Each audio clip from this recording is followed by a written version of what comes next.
ये मैंने सादी रोटी बेल के रखी है, इसको एक बाजू पकाऊंगी, इससे सैंडविच रोटी बनाऊंगी।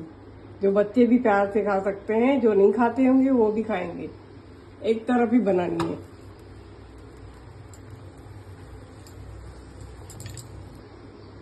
एक तरफ बन चुकी है, जो कच्चा भाग है वो बाहर की साइड रखने का है। और इसमें प्याज,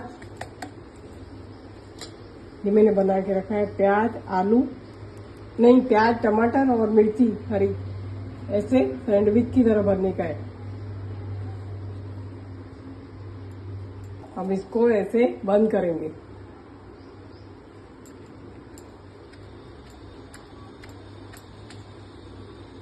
और तवे पर रखेंगे।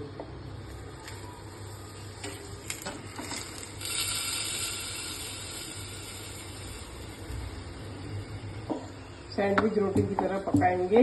देखिए, मैं अभी घुमाऊंगी तो दिखाऊंगी। अभी देखिए, मैं घुमा रही हूँ, दूसरी बार पकाएंगे। दूसरी बाजू पक गया ना, ऐसे वो दूसरी बाजू भी पकाएंगे।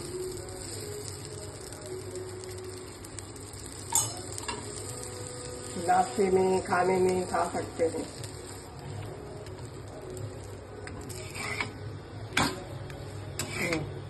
अभी इस बाजू हमारी रोटी पक चुकी है, सैंडविच रोटी है, इसको ऐसे कर